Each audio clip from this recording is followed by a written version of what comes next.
बड़ो उदास बा जौन चेहरा रोज हमरा सामने हंसत आज ई चेहरा उदास बा गाल तो गाल ओठो फूलल बुझाता चुको फूलल बा जेने तने लोर से चुआबो तबता लोरावा ए जान का हो जा अब हम तारा के छोड़ के जाता है कहां जाता नहीं काहे के हमार माई बाबू हमार शादी दूसरा जगह सेट कर देले ए आदमी से होता भैंसा से होता काहे रोलू जब फसावे के काहे गुनगुनौलू जब गावे के ना रहे आज आंसू पोछाता नहीं एगो प्रश्न बन के आखिर काहे मोहब्बत कइलो जब गावे के ना तुझे भूल कर भी ना भूल पाएंगे हम बस यही एक वादा निभाएंगे हम मिटा देंगे खुद को भी जहाँ से लेके तेरा नाम दिल से ना मिटा पाएंगे हम आखिर कहल का चाहता हूं मेरे बाबा आवाज से हम तारे से कभी ना मिले जा तारा की छोड़ के जाता तू आपा देखा हम अपन देखा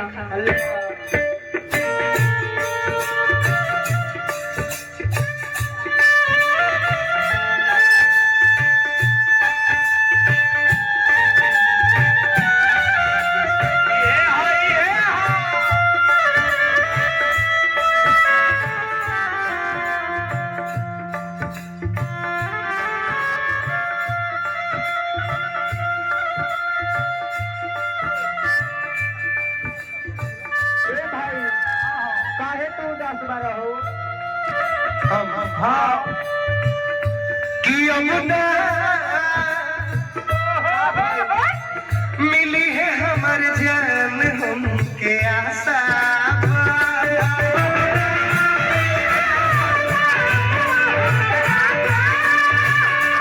दिलवा उनके वियोग में निराशा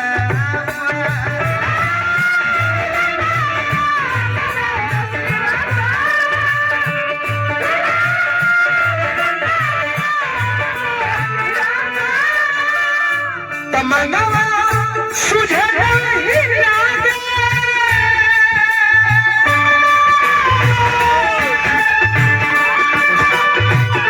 तमन्ना सुझे नहीं लागे कुछ करिए जाएगा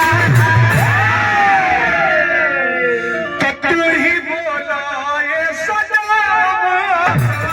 मरिए जाए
काहे भाई काहे रोता है तू ही बोला ये सदा मरिए जाए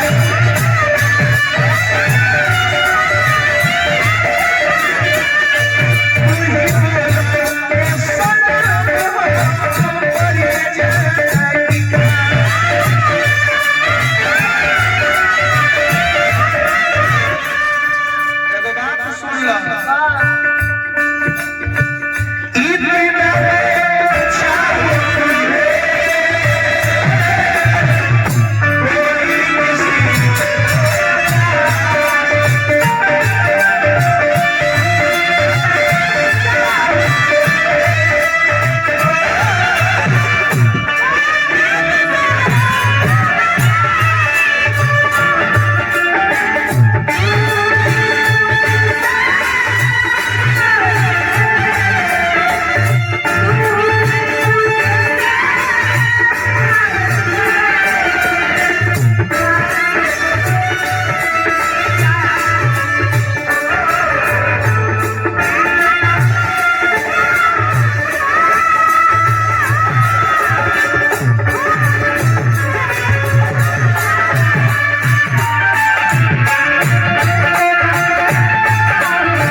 लकीर बन गई, जैसे चाहिए थी वैसी तकदीर बन गई।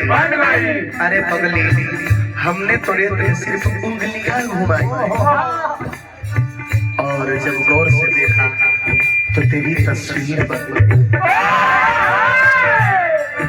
आंखों में रखते हो आपको काजल की तरह, होठों पे रखते हो आपको मुस्कान की तरह।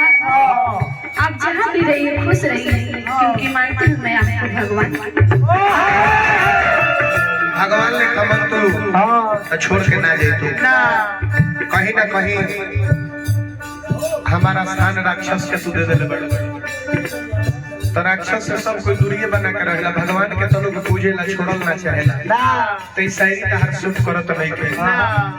अरे तारा के हम उतना मानिला, हनुमान जी ना है किसी ना चीर दी, लेकिन अगर जो मैं खंडानी बावर्ची होता तो तुझे अमर हो जाने के लिए 1 प्लेट खीर देता।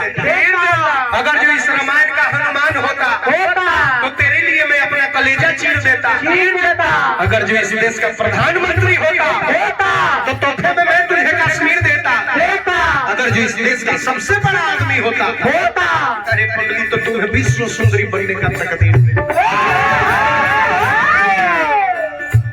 वो दिन दिन नहीं, वो रात रात नहीं, वो पल पल नहीं जिस पर आपकी बात नहीं। आपकी यादों से मौत हमें अलग कर सके, मौत कितनी भी औकात नहीं। वो दिन दिन न रहा, वो दिन भी बदल गया।